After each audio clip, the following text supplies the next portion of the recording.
sports over the weekend? Drink some beers, watch some horror. That's exactly right, boy. So, where are you from? We're from over the hill. It was really easy. And far away? No, just over the hill. We're So from how far Glasgow. have you come? Where have you come in from, sir? I've come up from Swindon in Wiltshire. So where have you come in from, chaps? Lancashire. So Town near Manchester. where have you boys come from? Come on, where have you come from? London. From London. So have we. Where have you come in from? Where are you from? About 5 minutes away from here. Wicked. So very local.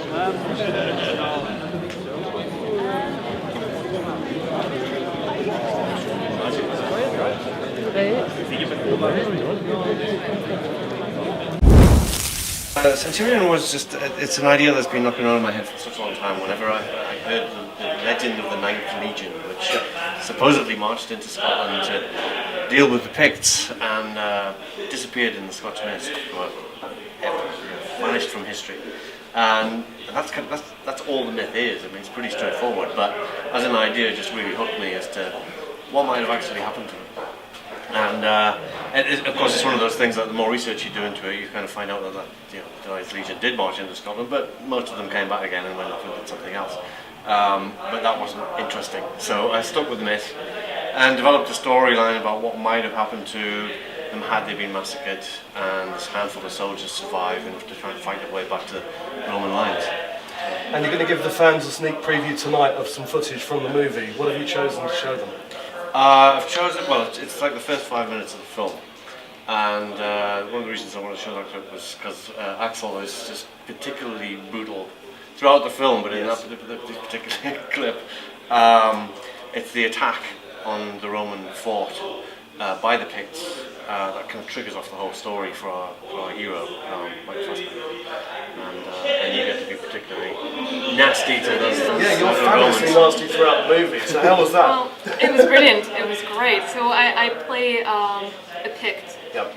One of the people who are chasing the heroes throughout the entire film, but I'm also in the battles in the beginning. And the idea was that Olga Kurylenko, who plays the main Pict, who's leading us after the Romans, she didn't want to embrace the fact that the character had to be completely nasty and evil.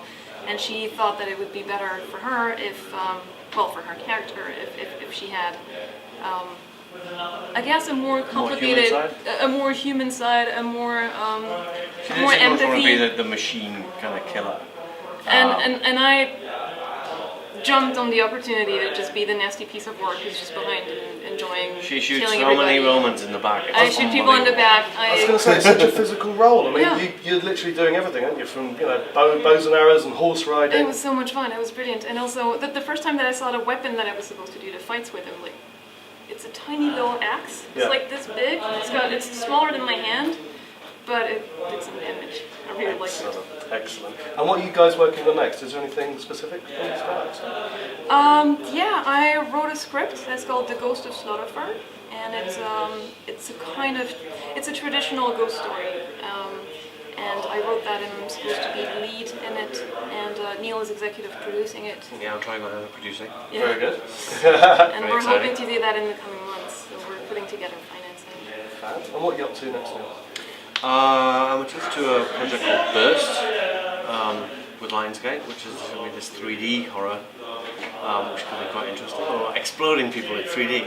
So I'm looking forward to get stuck into that. I'm looking forward to getting stuck into producing Ghost of Slaughterford, and I'm just keeping busy. Wonderful. And when does Centurion get released in the UK? April 23rd in the UK, and we've just been picked up by Magnolia for distribution in the States, so they're planning a summer release. Hello, Film for Glasgow. You've just screened some footage from Doghouse, the uncut pieces. So tell us a little bit about it.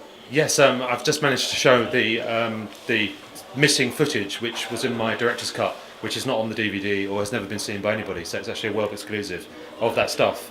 And we're hoping if we get a positive reaction to that, then perhaps we can start a campaign to get that director's cut released on DVD. Well, why were those pieces not on the DVD or Blu-ray initially?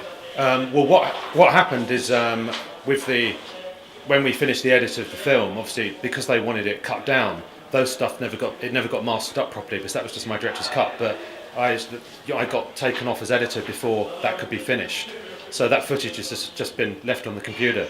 So I had to go back in and basically get it all back out of the machine. because it wasn't wanted before. But even though I was arguing to get it out there, so that's why this has been exclusive. This is why it's just come to light for the first time. And it must have been heartbreaking for you to have to excise the beginning and the ending, because they're brilliant, aren't they? Great beginning. Exactly. Well, I think it's very foolish, particularly that they lost the original beginning and ending, because in the scheme of things, that's only like about 3 minutes of stuff. So the cut they released is only 84 minutes. So they should not have cut those sequences. Some of the other stuff is more light and shade of character developments and nice little fun moments and things which just add to some of the themes. But that opening and closing are integral to the film, I think, and it's stupid not to have it on there. And what's next for Jake West? For Jake West, well, I'm hoping to definitely be doing another film with the writer Dan Schafer. Right.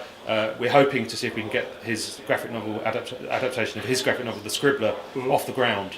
But that just depends on whether we can get all of the rights cleared and get the finance together. So that's not set in stone, but that's what we're hoping.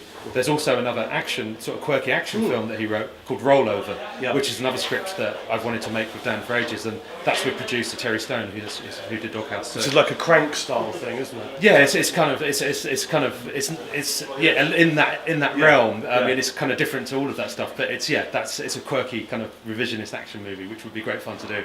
But that depends on once again us getting the budget and the money together. Have you enjoyed the weekend so far? Yeah, I have very much. What's been your highlights and lowlights? I wouldn't really say there's been much of a low point. Amir was the most interesting one. Splice was good. Frozen lived up to everything I expected it to be.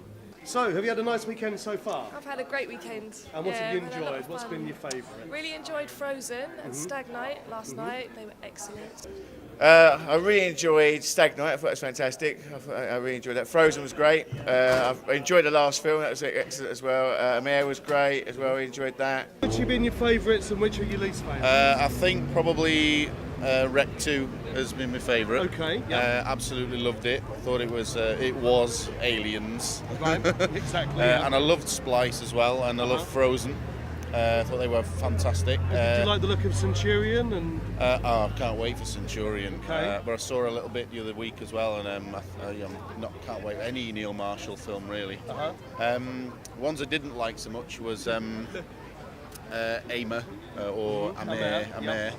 I don't know. I just seemed a little, too stylised for my liking. I like things a little bit more pulpy. I'd like to say Amir was my favourite so far. Was it? Debatable, Yeah, but I mean, split down the middle. It is. I quite like Frozen last night. Okay. I mean, it had some interesting parts to it, and the last movie last night. Stag Night. Stag Night. That's some good stuff in it too. Yeah. So all in all, it's a mixed bunch, but there's something for everybody at this festival, which is great about it. So